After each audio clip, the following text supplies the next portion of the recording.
Hello guys, welcome back with another interesting video. तो आज बात करेंगे captain America brave new world के ट्रेलर के बारे में, जिसमें हमें दिखता है कि प्रेसिडेंट रॉस का फॉर्मेशन होता है इनटू द रेड हल्क। अब जैसा कि हम सब जानते हैं कि स्टीव रॉजर से शील्ड लेने के बाद Sam Wilson new captain America बना। इस फ्रेंचाइज के 10 साल बाद आखिरकार फैल्कन को उसकी सोलो मूवी मिल ही गई। नाउ ट्रेलर की बात करते हैं तो उसमें दिखाया गया है कि एक वॉर छिड़ने वाली है जिसमें प्रेसिडेंट रॉस का असैसिनेशन होने की कोशिश कराई जाएगी by Isaiah Bradley, which I think कि वो पॉसिबल नहीं होगा क्योंकि सामने वाला रेड हल्क को मार नहीं पाएगा। अब जैसे कि मैंने पहले कहा था कि इस चीज़ को लेकर किसी चीज़ को लेकर वॉर होगी, लेकिन अगर ध्यान से हम लोग देखें तो इसमें सेलेस्टियल्स को लेकर वॉर होगी, जो कि ट्रेलर में दिखाया गया कि सेलेस्टियल्स का हाथ दिखता है हम लोग को। तो ऐसा हो सकता है कि इन लोगों से लेना देना हो। नाउ क्वेश्चन ये आता है कि हु आर दी सेलेस्टियल्स। अब जिन लोगों को नहीं पता है या जो लोग भूल गए हैं उन सबको मैं बता दूं कि सेलेस्टियल्स गॉड लेवल एंटिटीज हैं with an immense amount of cosmic powers and celestials size में कुछ ज़्यादा ही बड़े होते हैं।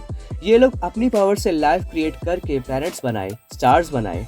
बात करें अब सेलेस्टियल्स के बर्थ की, which was introduced by arisen the जज, तो मूवी इटर्नल्स में दिखाया गया था कि एक सीड को प्लैनेट के कोर में रख दिया, जिसके बाद डिस्ट्रक्शन हुआ during the celestials birth. After that they created many life forms जिन पे एक्सपेरिमेंट्स भी हुए, फॉर एग्जाम्पल म्यूटेंट्स। ये लोग चाहे तो क्रिएट और डिस्ट्रॉय कर सकते हैं यूनिवर्स को। इन गॉड्स का इंट्रोडक्शन सिर्फ इटर्नल्स मूवी में नहीं है, बल्कि गार्डियंस ऑफ द गैलेक्सी में भी है, जहाँ पे नोवा प्लैनेट है, उसमें एक मैनिंग कॉलोनी है जिसमें एक डेड सेलेस्टियल का हेड है। सो ब्रेव न्यू वर्ल्ड के ट्रेलर में सेलेस्टियल्स का हाथ दिखना, इसका मतलब हो सकता है कि कोई सेलेस्टियल पैदा हो रहा हो, और अगर ऐसा हुआ तो अर्थ डिस्ट्रॉय भी हो सकती है। And one more thing, according to new San Diego Comic Con में ऐसा बोला गया था कि सेलेस्टियल्स एडामेंटियम के बने होंगे, बल्कि ऐसी पॉसिबिलिटी है कि मूवी ब्रेव न्यू वर्ल्ड में यूएसए एडामेंटियम को पाने की कोशिश करे ताकि वर्ल्ड पे अपना हक जमा सके, जिसकी वजह से तगड़ी वॉर होगी। Now let's move on to the next topic. तो उसमें जो रेड हल्क दिखाया गया है, क्या उसे अपना नया कैप्टन अमेरिका हरा पाएगा? वेल, भले ही उसके पास वाइब्रेनियम सूट फेदर्स हो, but this is not enough to defeat Red Hulk.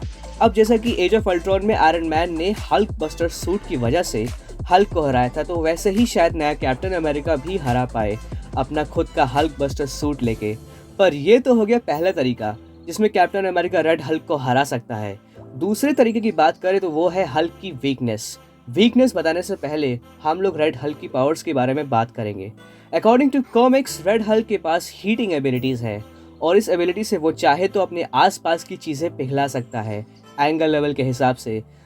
लेकिन अगर वो कुछ ज़्यादा ही एंग्री हुआ तो वो और रेड हो जाएगा, जिसकी वजह से उसकी पावर कम हो जाएगी, ज़्यादा स्ट्रांग नहीं रहेगा। This is the weakness of the red Hulk, and at the same time एक एडवांटेज है सैम के लिए कि वो रेड हल्क को हरा सके। So guys, what do you think कि क्या नया कैप्टन अमेरिका रेड हल्क को हरा पाएगा? और सेलेस्टियल्स के बारे में आपके क्या व्यूज़ है? Let me know in the comment section. और अगर आपको बाकी मार्वल मूवीज़ में भी इंटरेस्ट है, जिसमें मैंने वेनम दी लास्ट डांस के पोस्ट क्रेडिट सीन के बारे में बताया है जिसमें नल है, तो आप इस वीडियो पे क्लिक करें। And if you guys like this video, please do like and subscribe the series Saga. So we'll meet in the next video and have a nice day all. Bye bye.